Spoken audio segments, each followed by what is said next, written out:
independence day so बेखौनो लोब्बा लानानै 15 आगस्ट जिहेतु दिनै 80 इंडिपेंडेंस डे बेखौनो लोब्बा लानानै जोंनि ब्लक टीमा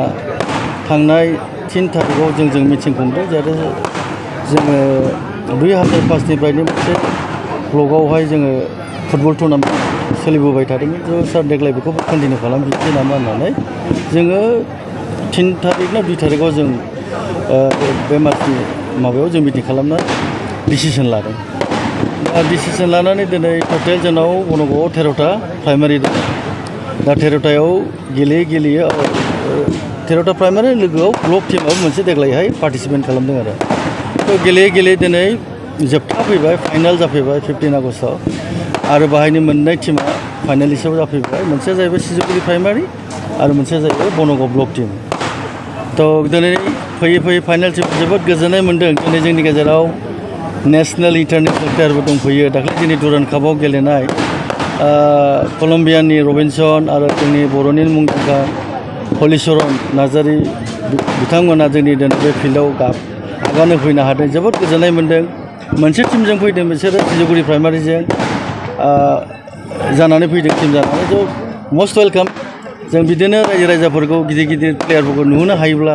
जोबोद गोजोननाय मोनो आरो ओनसोलनि आइ आफायाबो जोबोद गोजोननाय मोन्दों हलिचरनखौ बुंबाय थायो बा रबिनसन कलम्बियानि प्लेयारफोरखौ बुंबाय थायो लोगोआव आरो दंबावो 2-3 कलम्बियान प्लेयारफोर आरो रबिनसनाथ' जोंनि बर'नि जोबोद मुंदांखा मोनसे नाम मोनबाय बियो अनला दाउ थ' इट्स भेरि फानि एन्ड भेरि इन्टारेस्टिं बिराद मोजां मोनोना अनला दाउ नाम मोनबाय बे अनला दाउखौ जोबोद जायो जाहैबाय बियो दा बे मोनसे बर'नि नाम मोनबाय बिथाङा स' दिनै जोंनि बे फोथाराव इन्डिपेन्डेन्स डे सेलिब्रेसनाव जोंनि बनगाव ब्लक कमिटिनि मोनसे फुटबल टुर्नामेन्टआव बिथांमोना नुजाफैनानै जोबोद गोजोननाय मोन्दों आरो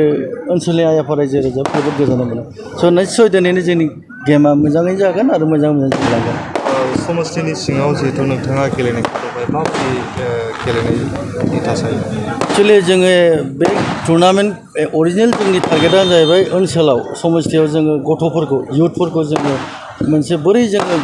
लाबोनानै मोजां प्लेयार बानायनो हानो मोनसे इनकारेजमेन्ट बिसोरखौ जों होनो हानो जों सेस्था खालामगासिनो दङ नाथाय जोंनि सबसे गोरलै स्पर्ट्सआनो जाहैबाय जोंनि बिटिसि ओनसोलाव फुटबलानो सबसे गोरलैसिन टुर्नामेन्ट स्पर्ट्स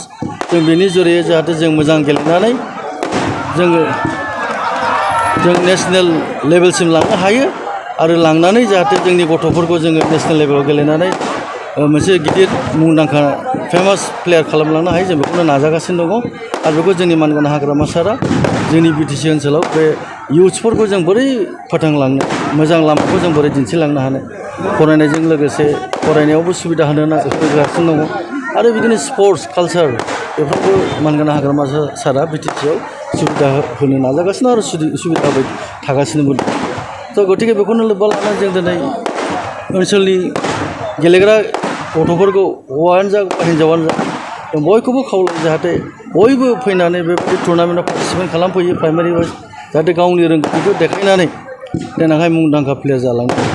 आं बेखौ बनगाव समष्टिनि एमसिएलए बयखौबो खावलायबाय आरो नोंथांनि थासारियाव नोंथांनि समष्टियाव बे रोखोमैनो बादायलायनायखौ खुंलांबाय थागोन